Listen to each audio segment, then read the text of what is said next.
ఉన్నాయి, ఇప్పుడు పరిస్థితులు వేరుగా ఉన్నాయి, మీరు రాజకీయాల్లోకి వచ్చినప్పుడు పరిస్థితులు వేరుగా ఉన్నాయి, ఇప్పుడు వేరుగా ఉన్నాయి అన్నారు కదా. కానీ అప్పుడు కూడా ఇదే విధంగా ఉంటుంది. మీరు ప్రతిపక్షంలో ఉన్నారు, అప్పుడు మొదటి రాజ్యసభ సభ్యులు మీరు మీ పార్టీ నుంచి. అప్పుడు పరిస్థితులు ఏం వ్యతిరేకం, అప్పుడు ప్రతిపక్ష పార్టీగానే ఉండింది, ఇప్పుడు ప్రతిపక్ష పార్టీగానే ఉండింది. కానీ ఎందుకు మీ ప్రశ్న ఏందో చెప్పండి. ఇప్పుడు రాజీనామా చేయడానికి కారణాలు ఏంటి అంటే అంటే నేను చెప్పిన దానికన్నా ఇంకా వేరే కారణాలు ఉన్నాయని నువ్వు నమ్ముతున్నావేమో కానీ నేనైతే నమ్మట్లేదు. అంటే జగన్మోహన్ రెడ్డి మీకు అడగండి, మీరు ఏదైనా ఫ్రీగా అడగచ్చు. కాదు, నేను ఇంతకు ముందే చెప్పా. మిమ్మల్ని కాదని ఒక్క నిమిషం, మీరు అడిగిన తర్వాత నేను జవాబు చెప్పాలా, తర్వాత మీరు ప్రశ్న అడగాల. గవర్నర్ పదవి కానీ, తిరిగి నేను మళ్ళీ బీజేపీలో ఎంపీ కావడం కానీ, లేకుంటే వేరే ఇంకేదైనా పదవులు ఆశించి కానీ, మీ మైండ్లో ఏముందో నాకు తెలియదు. మనసులో ఏ పదవులకు కానీ ఒక్కరి దగ్గర ఒక్క పైసా డబ్బులు తీసుకొని నేను రాజీనామా సమర్పించడం కానీ, భగవంతుడు సాక్షిగా చెప్తున్నాను, అటువంటి హామీలేమీ లేవు. అటువంటి హామీలు తీసుకునేటటువంటి వ్యక్తి విజయసాయిరెడ్డి కాదు అన్నటువంటి విషయాన్ని మరొకసారి చెప్తాను. మీరు నమ్మకుండా ఉంటే అది మీ ఇష్టం. భవిష్యత్తులో అలాంటి అవకాశం వస్తే తీసుకుంటారా? గవర్నర్ కానీ ఎలాంటి అయినా మీ ఉన్నటువంటి రాజకీయ నేపథ్య అనుభవ రీత్యా మీకు ఒకవేళ గవర్నర్ ఇదే ఇవ్వాలన్నా ఈరోజు నా యొక్క ఆలోచన అంతా కూడా, నాకు హార్టికల్చర్ అంటే చాలా ఇష్టం. దాని మీద చాలా రీసెర్చ్ గతంలో కూడా చేశాను, విదేశాల్లో కూడా పర్యటించిన. నాకున్న అనుభవంతో గెస్ట్ లెక్చర్స్ ఇవ్వడం అన్నటువంటిది చాలా ఇష్టమైనటువంటిది. నాకున్నటువంటి కొద్దిపాటి పరిజ్ఞానం ఏదైతే ఉందో దాంతో ఈరోజు చాలామంది చాలా ఆరోపణలు చేస్తూ వచ్చారు. ప్రతిపక్షంలో ఉన్నటువంటి వాళ్ళు కానీ, అధికార పక్షంలో ఉన్నటువంటి వాళ్ళు కానీ, విజయసాయిరెడ్డి విశాఖపట్నాన్ని దోచేశాడు అన్నటువంటిది. రిధం కూడా చాలా బాగుంది. కొన్ని పత్రికలు చెప్తా ఉన్నాయి. ఆ దేవుడి సాక్షిగా చెప్తా ఉన్నా, ఎక్కడా ఏ డీల్స్లో విజయసాయిరెడ్డి అవినీతిపరుడు కాదు. నేను భగవంతుడి సాక్షిగా ఒక విషయం కానీ చెప్తే నేను భగవంతుడిని నమ్మేటటువంటి వ్యక్తిగా అబద్ధం చెప్పను. ఎక్కడైనా నాకున్నది ఈరోజు ఆస్తి మీరు ఎక్కడైనా అఫిడవిట్లో చూసుకోవచ్చు. నా కూతురు ఆస్తులన్నీ కూడా, లేకుంటే నా అల్లుడు ఆస్తులన్నీ కూడా వాళ్ళకి ఈరోజు చాలా పెద్ద కంపెనీ, కొన్ని వేల కోట్ల రూపాయల ఆస్తులు ఈరోజు కాదు 40 సంవత్సరాలుగా వాళ్ళు వ్యాపార రంగంలో ఉన్నారు. నేను లేను. వాళ్ళు చేసే వ్యాపారాలన్నీ నాకు ఆపాదిస్తే నేను చేయగలిగింది ఏం లేదు. అది కూడా మీ ఛానల్స్కి, మీ మనస్సాక్షికి నేను వదిలేస్తా ఉన్నా. దాంట్లో ఎంత నిజం ఉందన్నటువంటిది మీరే తెలుసుకోండి. నాకున్నది బెంగళూరులో ఒక ఇల్లు, విజయవాడలో 2 ఒకటి నాది, విశాఖపట్నంలో ఒక అపార్ట్మెంట్. ఇవి తప్ప నాకు ఏ ఆస్తులు లేవు.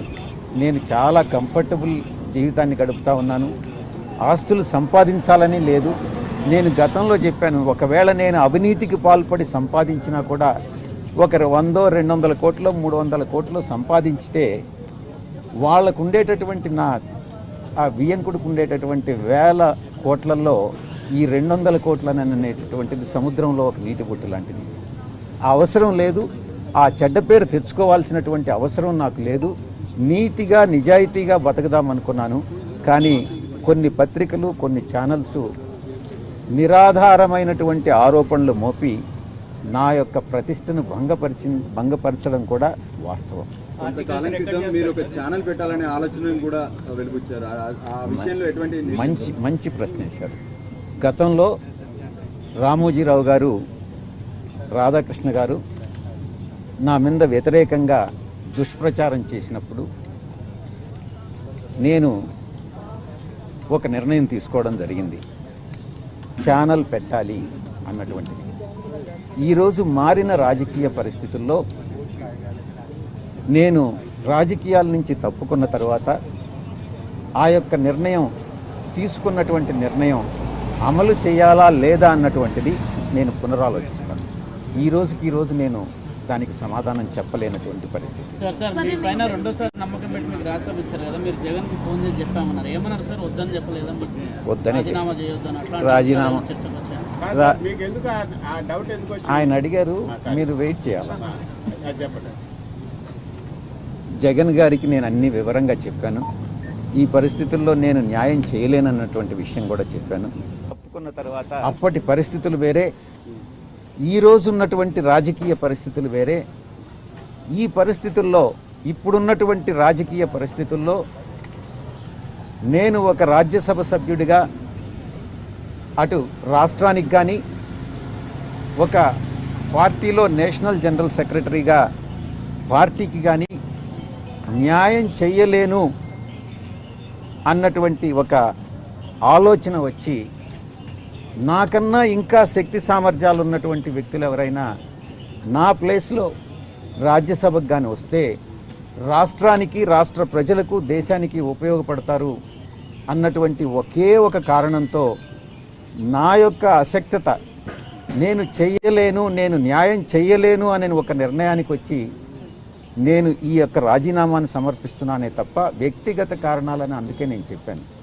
ఎవ్వరి మీద కోపం లేదు, ఎటువంటి ప్రెషరు లేదు, ఎటువంటి అన్డ్యూ ఇన్ఫ్లుయెన్స్ లేదు. ఈ యొక్క పూర్తిగా వ్యక్తిగతమైనటువంటి నిర్ణయం తీసుకోవడం ఈ బాధ్యతలు సార్ మీ ప్లేస్ లో ఎవరైనా రీప్లేస్ చేసేవారు ఎవరున్నారు అనుకుంటారు? అయితే మీ పార్టీలో ఇప్పుడు మా పార్టీకి మీకు సంఖ్యాబలం కూడా లేదు. ఇప్పుడు నేను ఇంకా కూడా రేపు రిజిగ్నేషన్ సబ్మిట్ చేసేంత వరకు కూడా వైఎస్ఆర్సీపీకి ఇంకా కూడా సభ్యుడిని, రాజ్యసభకు మాత్రమే రాజీనామా చేశాను. 11 మంది శాసనసభ్యులు మాత్రమే ఉన్నారు. 11 మంది శాసనసభ్యులతో నేను చేసినటువంటి రాజీనామా వల్ల కూటమి లబ్ధి పొందుతుందే కానీ వైఎస్ఆర్సీపీ లబ్ధి పొందదు. ఈ విషయం అందరికీ తెలుసు. వైఎస్ఆర్సీపీ నా ప్లేస్లో ఇంకొకరిని పంపించలేదు. కూటమిలో అది వాళ్ళకి నిర్ణయం. అది తెలుగుదేశంకి వెళ్తుందా, బీజేపీకి వెళ్తుందా, జనసేనకు వెళ్తుందా, ఎవరిని సెలెక్ట్ చేయాలి అన్నటువంటిది వాళ్ళ ఇష్టం.